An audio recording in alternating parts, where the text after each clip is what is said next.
Ginumpisahan na subong nga Martes ang pagpahat-pahat sang pagpatuman sang big-time oil price hike para sa gatong.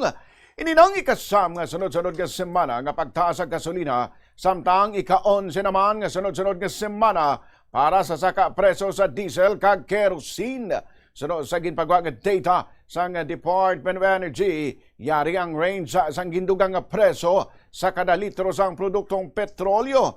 Sa gasolina, may pagsaka nga 7 pesos tubtob 13 pesos. Sa liwat sa gasolina, may pagsaka nga 7 pesos tubtob 13 pesos. Sa diesel naman, may pagsaka nga 17 pesos and 50 centavos tubtob sa 24 pesos and 25 centavos. Sa liwat, 17 pesos and 50 centavos tubtob 24 pesos and 25 centavos.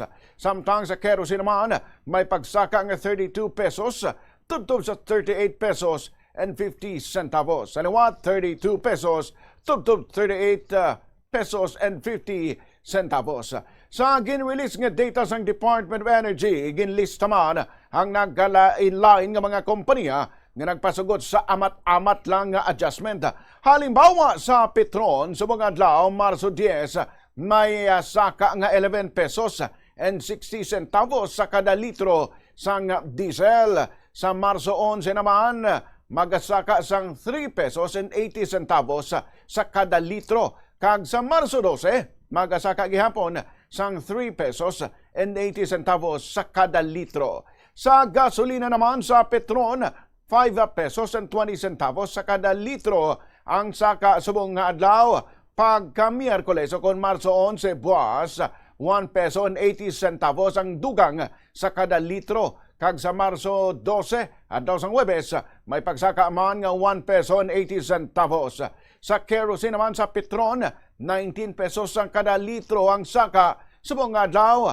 Sa Miyerkules o kon buwas, may dugang pagidining 6 pesos and 50 centavos sa kada litro. Samtang sa Huwebes, Marso 12, may pagsaka pagidining 6 pesos and 50 centavos sa kada litro.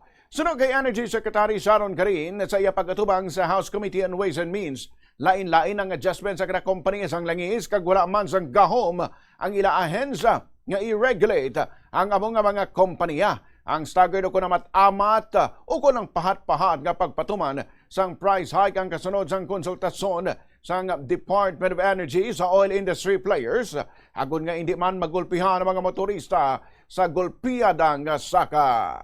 Basically, the range is around 17 pesos to 24 pesos, Mr. Chair.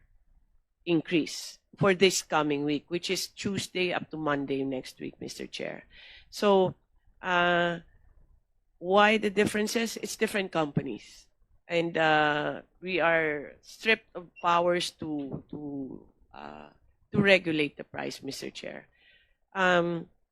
I can give you, but what's positive about the news today is that they have agreed to stagger it.